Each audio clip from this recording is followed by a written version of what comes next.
Amazon's charity program, Amazon Smile, is under scrutiny this holiday season for barring certain Christian organizations from taking part.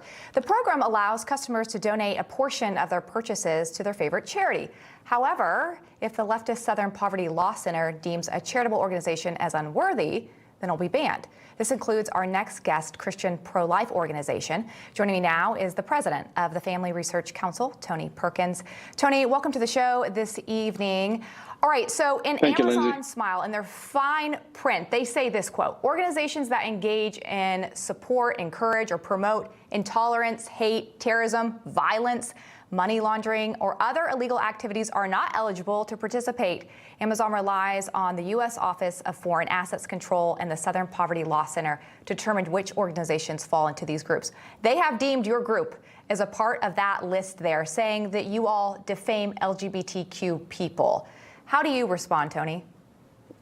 Well, Lindsay, it's interesting that they use the Southern Poverty Law Center, which is actually an organization that has been linked to domestic terrorism in federal court. You know, it's the Southern Poverty Law Center that has put a mark on conservative Christian organizations with which they disagree with as it pertains to policy. And it's through their work that they've actually incited violence. We had someone in our building 12 years ago, our building manager, 10 years ago, rather, was shot by someone using the SPLC hate map. Now, the SPLC actually admits that we don't have to do anything that would cause people to take action or to break the law. It's just that they disagree with us on policy.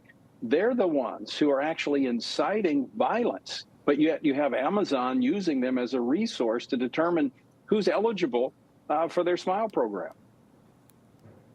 So Amazon Smile program also lets the Black Lives Matter organization and Transgender Legal Defense and Education Fund, people can donate to those organizations. As you know, you'll think about 2020, BLM condoned that millions of their protesters were damaging small businesses. And you think of the TLDEF.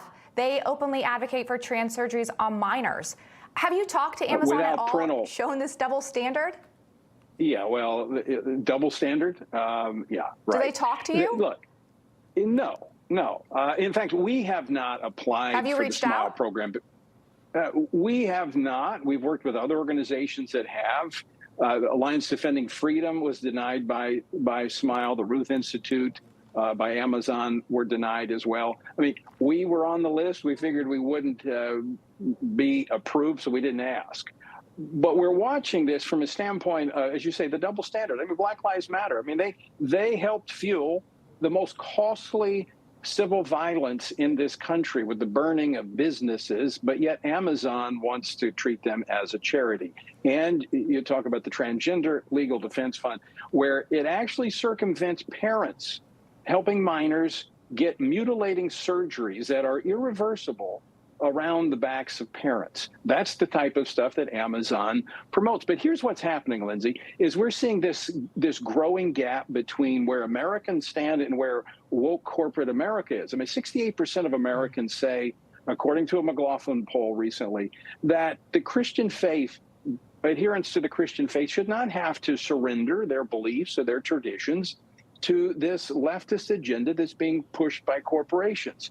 And what's interesting about this is that you have these corporations that are actually benefiting. They've benefited from the positive economic environment created by the policies of conservatives. And now with the luxury of this, they're pushing the left's social policies. And there's a wake-up call. We just saw it recently with this merger between Kroger that's taking place and Albertsons, where they came to Washington looking for help from Republicans to cut through the regulatory tape. And I think Tom Cotton said it best, who actually had constituents who were caught up in Albertsons' corporate wokeness. He said, sorry you're having problems, good luck. And I think more and more big business is going to run into that type of indifference from Republicans because they're tired of funding, helping these companies be profitable only to turn those profits against conservative Americans. Yeah, it's been fascinating to see corporate America become so political, and that hopefully they'll see it's not working for them. And I think it takes the consumer to be able to speak out to that. Unfortunately, we're out of time. Tony Perkins, good to see you this evening. Happy New Year to you. Thank you, Lindsay. Happy New Year to you as well. By the way, we did reach out to Amazon for a statement, but did not hear back.